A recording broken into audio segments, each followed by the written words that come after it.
What's going on, everybody? Welcome back to the Total Takedown. This is for UFC 317. Almost said UFC Vegas. My bad. What we do on this show is we go back over the card. We talk the couple of overs and unders I think might hold some value for you guys. It's just an exercise trying to find some other places where you can make money, especially on fights where you might be struggling to pick a side. Do me a favor, hit that like button, get subscribed if you haven't yet. Sorry the video is a little bit late, and let's get into it. First fight of the night, Jonathan Deniz takes on Alvin Hines, and I apologize, that is not the first fight of the night. That is the first total on the night that I want to talk to you guys about. Total's currently sitting at 1.5.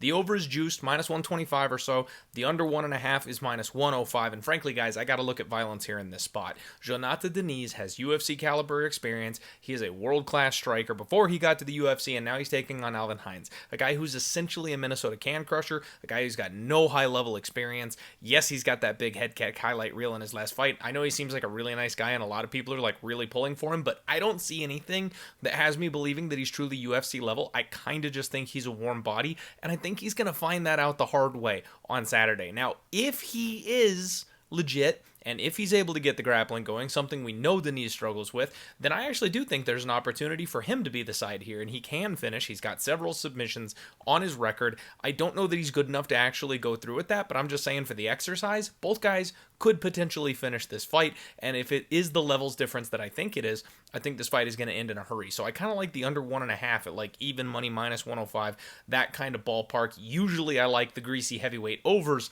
I kind of think we buck that trend on this one, and we see a highlight reel KO from Jonathan Deniz. The next fight is kind of the obvious one here for you guys. Terrence McKinney and Vyacheslav Borshev. The under 1.5 is chalked all the way up to minus 230, and that's because T-Rex is a monster when it comes to his round one finishes. It's round one or bust for this guy, and I've already talked about this. I fully plan to live bet Vyacheslav Borshev in this fight, assuming he survives the first 3 minutes of the fight or so, because I just think he's got more heart on him. He's a better striker, and he's more technical.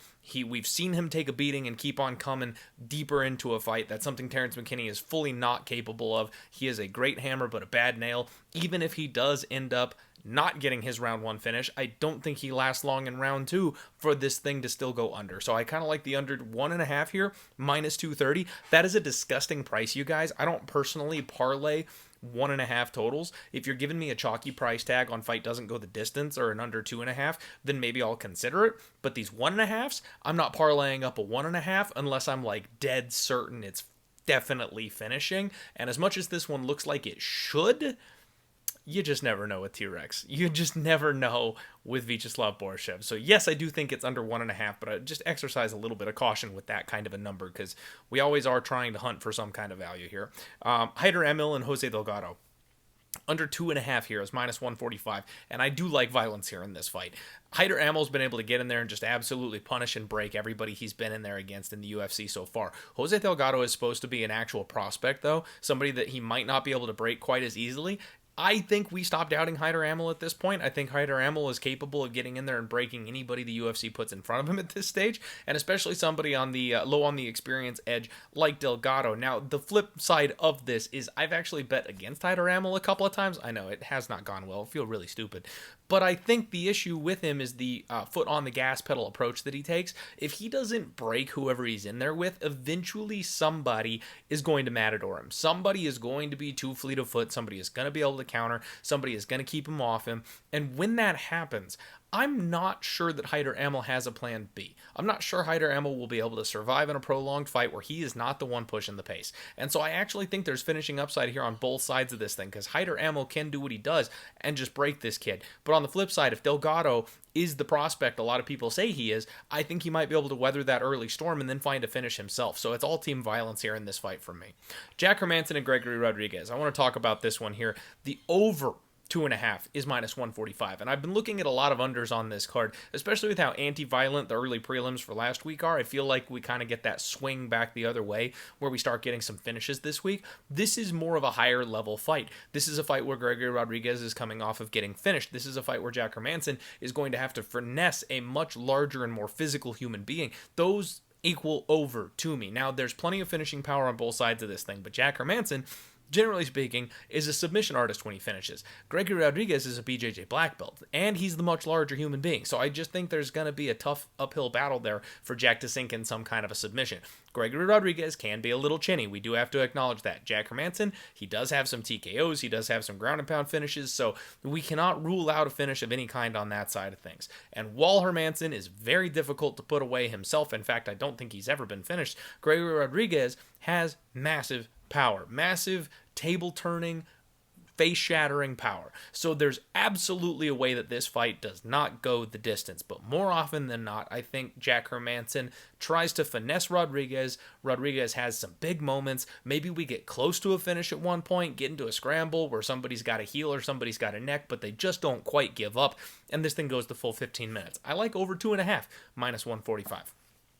The next one is Beneil Dariush taking on Renato Moicano, a 2.5 under minus 120. Now, this is the time where I remind you that rather than taking an under 2.5, you might as well take fight doesn't go the distance. The price difference is going to be negligible, and you probably want that 2.5 of extra minutes of fight time. Now, the reason I think this one finishes, frankly, is because I think Beneil Dariush is shot, you guys. His chin is donezo. Now, he's getting a big step down in competition. Yes, I said that. I'm sorry, Moicano truthers. I love him as much as you do. He's getting a step down in competition here in this fight. Renato Moicano is a ground and pound specialist or a submission artist. He is not a guy that goes to war on the feet. He's not a guy that hurts people with his bare hands while they're standing upright. So even though Dariush's chin is probably donezo, I just don't know if Moicano has the skill set or the God-given power to do anything about it on the feet. Now, he is going to be the larger man. He will look for back takes. He will look to climb the tree and jump on Beneil Dariush, things like that. So there's ways this fight gets to the ground. And once it does, Moicano could be able to finish Beneil Dariush. Moicano could be able to ground and pound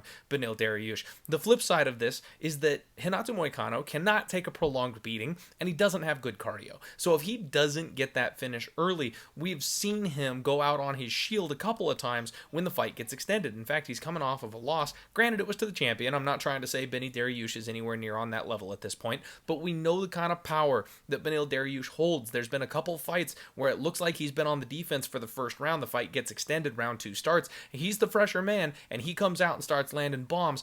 We've seen Moicano not be able to take that already in the past. I think we get a violent fight here, and just the way Moicano tends to get in there, I think this fight goes under one way or the other. So forget picking a side. Give me some violence. The next fight I want to talk to you about is the co-main event. Alexandre Pantoja takes on Kai Kara-France. And the only reason I want to talk to you about this one real quick is because we're getting a 3.5. I always shout out my guy Yanni the Greek. He's told us that betting these 3.5s blindly gets you profitability. Now, I should have done that last week, right? I talked to you guys about the over ladders in the Jamal Hill fight, and I hope this show got some of you guys across the line, because I'm an idiot and I didn't pull the trigger on that myself, even though I called laddering the entire fight up. It just gorgeous, beautiful, plus money numbers. So I hope a couple of you guys made bank doing that. But we kind of got to look back at this here. Alexandre Pantoja and Kai Kara-France over 3.5 is minus 165. And I think that's a fair price tag. I mean, we're talking little guys here, right? Like, we are down a couple of weight classes, so finishes do not come that easy at these weight classes. Kai Kara-France has excellent takedown defense,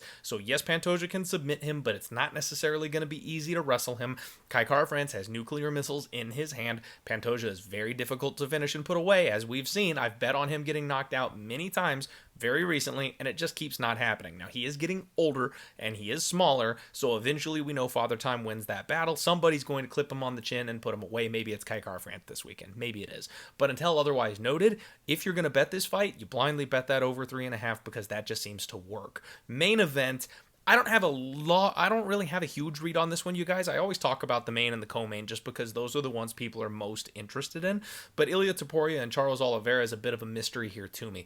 I think Ilia Topuria is at some point going to find that big shot. I hate to say it. I know we're all going to be crying in our beers. It's going to be epic. It's going to be awesome to watch, but we don't want to see Charles Oliveira unconscious on the mat. But just the way these guys fight, I don't think there's any other outcome. Like, I know Charles could land himself a step-in knee, right? I know Charles could cinch up a Darce in a scramble or something. Like, there's ways that Charles Oliveira wins this fight inside the distance as well. But at the end of the day, he's going to have to get in there and trade with Ilia Topuria, and I just think it's Ilia's time. He's riding high right now. He's unstoppable. He's bulletproof at this point. I think the power is going to translate. Like, the way this kid is explosive, the way he is muscled out, even moving up a weight class, like, you can still see how shredded he is up at 155. Most people, when they move up, they get a little soft. Like, their bodies are naturally acquitted to their weight class This guy seems to be almost like a Conor McGregor who's now walking around jacked and juiced up at 180 pounds, right? Like, this guy seems like he was killing himself to get down to 145 pounds, and his body was ready to soak up all the nutrients and power up at 155 pounds. So I don't think his power is going to be diminished. Yes, that's speculation, but that's just my opinion of the situation.